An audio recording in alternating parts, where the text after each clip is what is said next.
Amiche ed amici di Tutto Wrestling, ben ritrovati sui nostri canali. Ancora una volta prima del prossimo pay-per-view AEW Revolution siamo pronti a fornirvi un'esclusiva intervista e non servono presentazioni, lo vedete già, lo conoscete già. Siamo qui con Wardlow. Here we are with Wardlow. A great exclusive interview, so we have to thank you and of course AEW staff and John Schneider for this.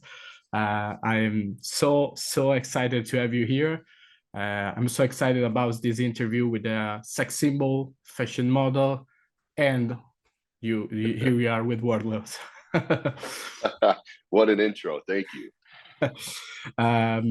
We are heading to Revolution, and you have a big match at Revolution, the TNT Championship match against Samoa Joe. So we'll start with that. We start with the first thing, the most important thing for you, and considering the past between you and Joe, considering the title on the line, the fact that you just came back after a time off, I guess this is an important match for you. This is the most important to date, for many reasons. Obviously, the whole War Joe thing where we were a tag team and I thought we had something going there, and then he turned on me, and then he made things personal. Not only did he take the TNT title, but he cut my hair off. So yeah, I haven't been disrespected like this in a very, very long time. So not only do I need to get my TNT title back, and I say my TNT title because for those who don't remember, I have not been pinned and I have not been submitted. So it is still my title. So I will take that back. But also, this goes beyond the title. Joe crossed the line, and I've never wanted to hurt somebody so bad. And I've dealt with Max, so that's a big statement. I've never wanted to hurt somebody physically so bad in my life. And this Sunday, it's not going to be a wrestling match. It's going to be a fight. And it's not even going to be a fight. It's going to be a mauling.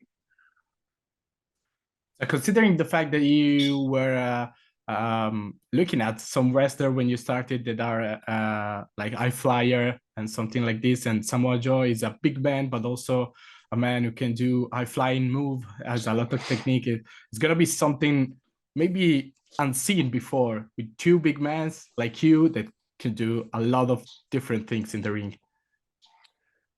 Yeah, we're both extremely athletic and capable of doing some things men our size typically can't. I don't know if it's going to be as much about that this week, though. I'm not looking to do anything pretty. I'm just looking to hurt him. Okay. And what about you? You mentioned your first run as a TNT champion, and you consider yourself still the real champion. So I guess there's some extra motivation in it. But I would ask, what would you change of the first run as a TNT champion, and what did you learn from it? Oh man, I learned a lot from that first run, and I have a lot to prove to myself. When I get the title back, the one thing I want to do is the open challenge. I want to defend, it's the TV title. It should be defended on TV on a regular basis. So that is my only goal, is I want to have a match bi-weekly, or every week for that matter, defending that title against anybody who will step up. I think part of the problem is nobody had the balls to step up and face me. So hopefully we can find some men in the locker room, or even in other locker rooms if we have to. If we don't have any balls in the AEW locker room. So yeah, whoever wants to step up, I will be having an open challenge bi-weekly for the TNT title. Well, it's one of the most anticipated match of the pay-per-view. Pay-per-view stacked with a lot of good match, I'd say. So let's hope the best for you at Revolution. But looking a little bit in the future, of course, for everyone, the target is the world title and being the man of the company of the AEW. But is there, apart from that, is there any opponent or tag partner, someone you'd like to work with, or something that you hadn't had the chance to do yet, but you would love to do in AEW? Well, I'm most definitely done working with people. That's never been my thing. I've never been a man to have many friends. I That went don't well like lately. yeah, and this is exactly the reason why. This is why I don't trust anybody. This is why I don't associate with people, because you can't count on anyone.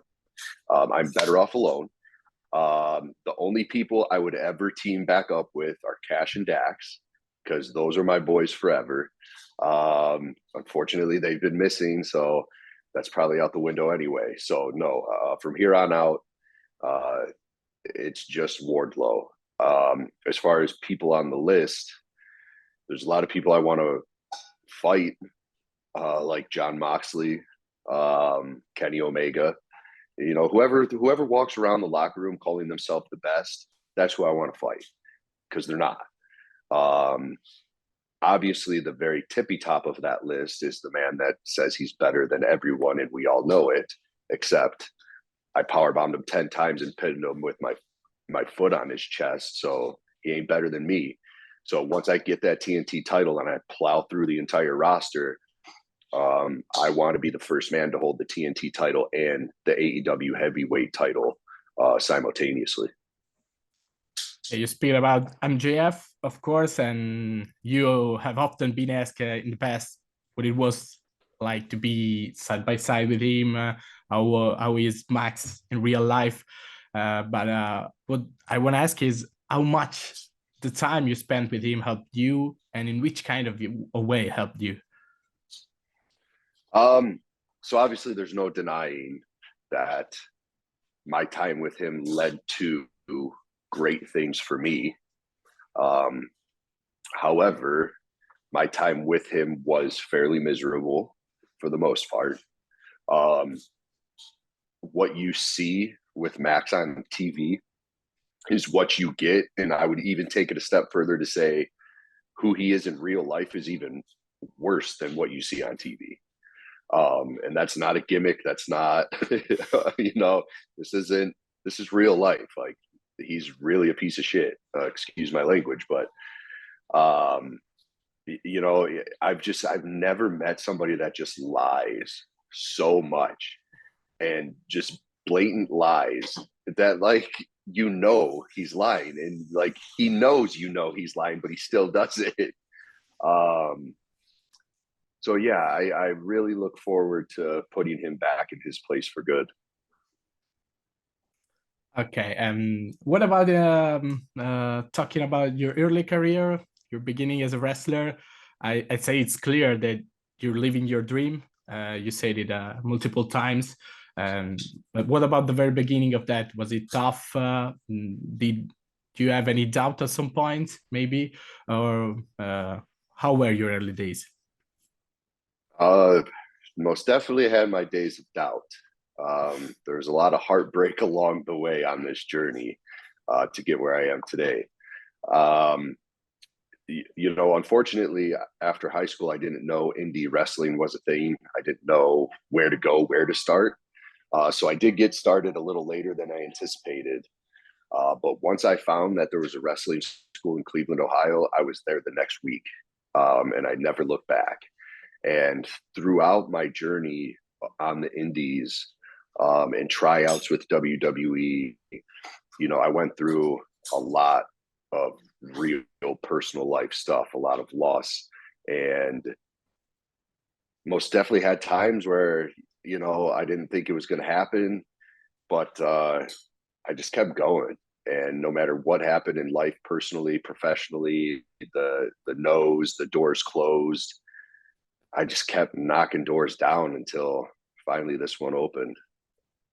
It's a good journey from there to the TNT title. It's been a long, wild journey. Yeah, we don't have enough time to cover it all. Yeah, definitely, we are not. We are towards the end. Just last question. Imagine that Tony Khan came to you and say, you will pick the next country where AEW will do a show and you can fight. Which country is and why this country is Italy, of course. No, it is Italy. And so my mother's side of the family is Sicilian. So my great grandmother, my nana, she was 100% pure Sicilian. I mean, I remember growing up, I could barely understand what she was saying. So I was just raised in that whole, that's just that's my blood. Yeah. And I haven't been to Italy, and that is at the top of my list. Like, I want to travel to Italy. I want to experience it, the people, the food, the culture. So that is absolutely number one on my list in my heart. And I can tell you that now that you say that, all Sicily and all Italy will wait for you very gladly, because I appreciate it. Do you know some little Italian words? I don't, sadly. No. And you did your intro, and as you did it, I was like, wow, I really need to learn some Italian, man. So that will be something I will work on. Okay, definitely. And we'll hope for sure people here in Italy, fans here in Italy, will wait for you and AEW. And of course, we'll wait, luckily, few days to AEW Revolution. The best of luck against Samoa Joe for the TNT Championship, of course. And thank you. And thanks for this interview. Thank you very much, Wardlow. Thank you for having me on. I appreciate it. And thank you also to John Snyder and all the AEW staff for this interview.